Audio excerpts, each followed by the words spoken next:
Welcome back. Thank you for joining me for days 7 through 9 on our 2-week itinerary of the Yucatan Peninsula. I am Sarah Gomez from Sarah's Scuba and Travel channel. If you missed days 1 through 6, make sure you check out that video. I will post a link in this video's description. If you haven't done so already, hit that subscribe button and we will be on our way. We are in Valladolid for this part of our journey. I loved this city and it is a great central location for many attractions in this part of the Yucatan. We can begin our morning of day 7 at Chichen Itza. It is one of the largest Mayan ruins in the area and one of the most visited archaeological sites in Mexico. Upon entry, you are greeted with the largest temple on site, El Castillo, or the Temple of Kukulkan, where you will see guides giving clapping demonstrations. During Mayan times, the priests would face the pyramid and clap, creating a chirping noise, the song of the sacred Mayan bird, to call upon or worship Kukulkan. Be prepared to spend some time here as the grounds are quite large. Bring plenty of water with you as it can get very hot. There are a variety of structures and temples on site, including the ball court, which was a sporting event as well as a religious event with sacrifices. The cenote on site was used to offer sacrifices like women, pottery, and jewelry to the gods.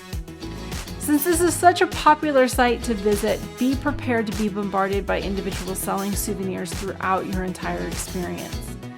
One souvenir we did purchase were full rocks and sliced rocks of onyx, or the bloodstone, as this was a stone the Mayans used to study the sun and the effects it would have on the agriculture. If you hold one of the sliced stones up to the sun, it blocks the sun's rays, allowing you to look at the sun safely. After a warm visit to Chichen Itza, head over to Kil Cenote for a chance to cool off.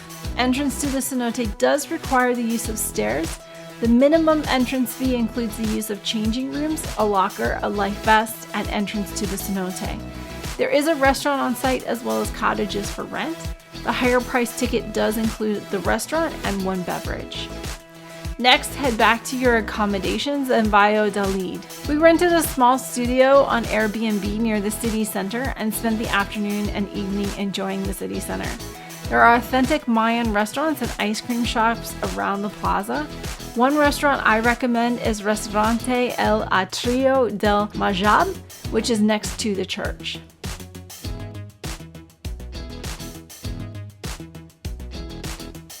Day 8, we start the day touring the Convento San Bernardino de Siena. The convent is a few blocks from the city center. We found a great place for breakfast right across the street called Yerba Buena del Ciso. There is a small fee to enter the museum, but well worth the visit.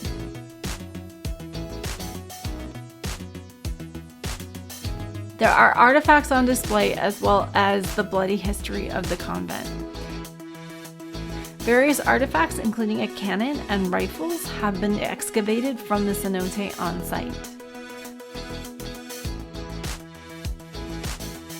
Next, head to Suytun Cenote. There is an entrance fee. This cenote is worth a visit even if you decide not to swim. The cavern is beautiful and the cenote contains a platform in the middle so you can get that perfect picture. Depending on the water level at the time of your visit, you may not be able to walk out to the platform without getting wet. Next, head to Cenote Oxman. There is an entrance fee. Again, you will have the option to purchase an entrance fee that includes a credit towards a meal at the on-site restaurant. Lockers are available for rent and are not included in the admission ticket. We really enjoyed our time at this cenote. There is a rope swing that people enjoy swinging from, and if there is a visitor like my husband present, a healthy splash competition gets started. Take some time to explore the sides of the cenote. There are beautiful stalactites, and the roots entering the water from above create great photogenic opportunities. After a busy morning and afternoon, grab a late lunch at Agustin Gusto, located in Valladolid city center.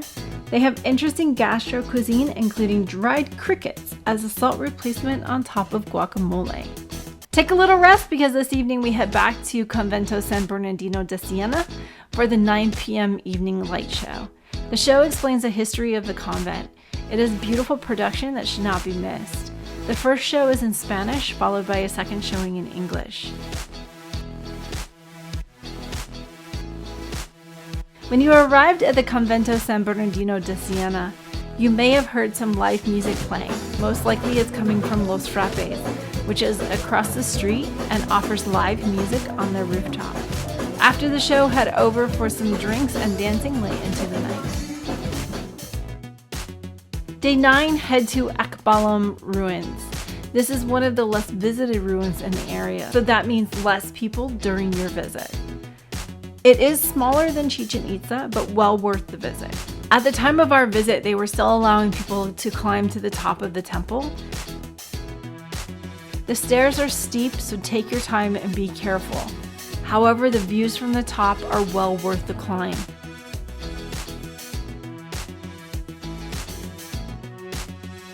Check out the architectural designs along the way as well. After your visit to the ruins, head to Cenote Oxman, which is located on the same property. I recommend driving your car to the cenote. It is a long hike. There are bikes for rent, however, it is still a good distance. Entrance to the cenote includes the use of a locker, changing room, life vest, and the rope swing. There are additional activities at the cenote like rappelling and ziplining for an extra fee. That concludes 3 very busy days in the Valladolid area. Check out the next video in the series as we travel from Valladolid to Cancun. Thank you for watching. Don't forget to subscribe, join the Facebook group, and follow me on Instagram.